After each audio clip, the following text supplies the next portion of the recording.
Rapaziada, eu vou ensinar pra você qual que é a função do tão falado Banco Central, o BC, como é que ele influencia na sua vida. Bora lá. Basicamente, o objetivo do Banco Central é manter o seu poder de compra, ou seja, manter a inflação baixa e o dólar baixo. Aí, como é que ele faz isso? Ele faz isso através da taxa básica de juros, a tão falada taxa Selic, que atualmente está em 2%, a menor da história. Ah, mas como é que você decide se a taxa Selic vai estar alta ou baixa? Isso eu vou explicar agora, bora lá.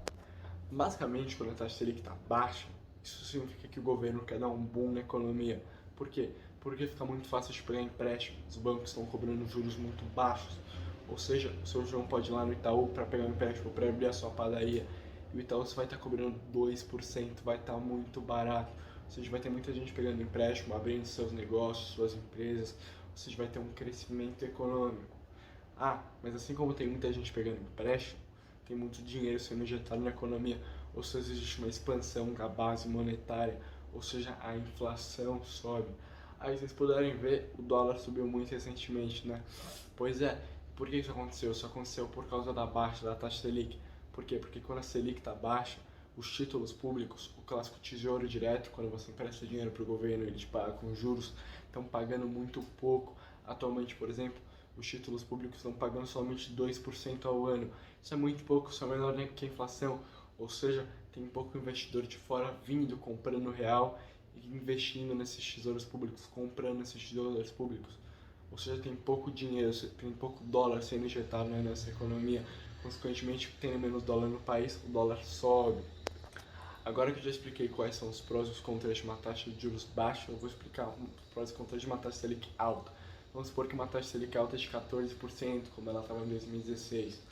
Bom, nesse caso fica muito difícil de pegar empréstimo, porque o seu João quer ir lá no Itaú pegar dinheiro para abrir sua padaria e o Itaú está cobrando juros muito altos, está cobrando 14%, então vai ficar muito difícil de pegar empréstimo, consequentemente o crescimento econômico cai.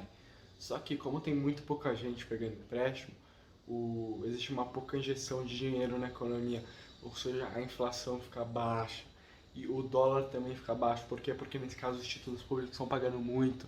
Imagina, você empresta dinheiro para o governo, você vai lá na sua corretora, empresta R$ 100 para o governo, em um ano ela te paga 114, ou seja, está pagando muito, está pagando 14% ao ano. Ou seja, tem muito investidor de fora vindo, comprando real e comprando esses títulos. Consequentemente, tem mais dólar no país, consequentemente o dólar fica mais baixo. Bom, mas uma coisa muito perigosa de ter uma taxa de juros muito alta é que se o governo está pagando 14% ao ano, isso significa que a arrecadação tem que estar subindo 14% ao ano. Isso, ou seja, o PIB tem que estar crescendo 14% ao ano. E se isso não acontece, o governo fica no negativo. Porque se você pagou 14% e o PIB cresceu 5%, você ficou com 9% negativo. Ou seja, isso é muito perigoso porque nesse caso o governo tem déficit. Aí o governo precisa pedir dinheiro emprestado para pagar esse título. Ou seja, o governo se endivida. Isso é muito perigoso. Tem diversos países que se perderam na dívida. Por exemplo, a Argentina já deu calote nos investidores diversas vezes. Se vocês forem ver, a situação não está muito boa. A Argentina está em recessão, o PIB dela está caindo, o desemprego está absurdo, a inflação está absurda. Ou seja, tem que tomar muito cuidado nisso. Se o governo está pagando 14%, ele tem que arrecadar 14% ou mais.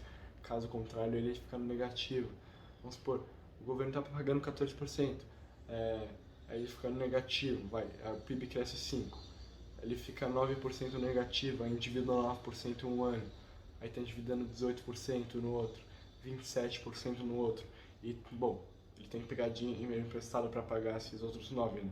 Ou seja, ele começa a dever, aí tem que pagar juros, ou seja, tem que ter muito perigoso, isso é muito perigoso, não pode pagar mais do que está arrecadando, senão você se endivida, e uma coisa que um governo não pode ter é déficit. Basicamente, quando a taxa Selic está baixa, existe um boom econômico, só que a inflação sobe e o dólar também. Quando a taxa Selic está alta, o crescimento econômico é menor, a inflação fica baixa, o dólar fica baixo e tem que tomar cuidado com esse endividamento público também. Tanto é que, se vocês forem ver, o Brasil tá com uma dívida de 90% do PIB. Por quê? Porque ele pagava mais do que ele arrecadava.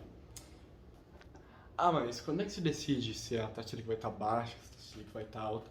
Bom, como eu disse anteriormente, os governos eles decidem colocar a taxa de juros baixa quando precisam dar um boom econômico. Por exemplo, agora nesse período de corona, as taxas de juros estão muito baixas. Por quê? Porque precisa crescer o PIB, porque as pessoas pegam um empréstimo para abrir sua padaria, abrir seu negócio, porque precisa crescer o PIB, a gente está em uma recessão, tá muito ruim, ou seja, os governos eles colocam a taxa de juros baixa, e quando a taxa de juros está baixa, a inflação começa a subir, o dólar começa a subir, ou seja, depois eles começam a subir a taxa de juros, é um ciclo econômico, a taxa de juros começa baixa, aí ela vai subindo, depois ela cai de novo. Bom, rapaziada, espero que vocês tenham gostado. Deixem like, se inscrevam no canal, comentem, que vão vir muitos mais vídeos por aí. Valeu, falou!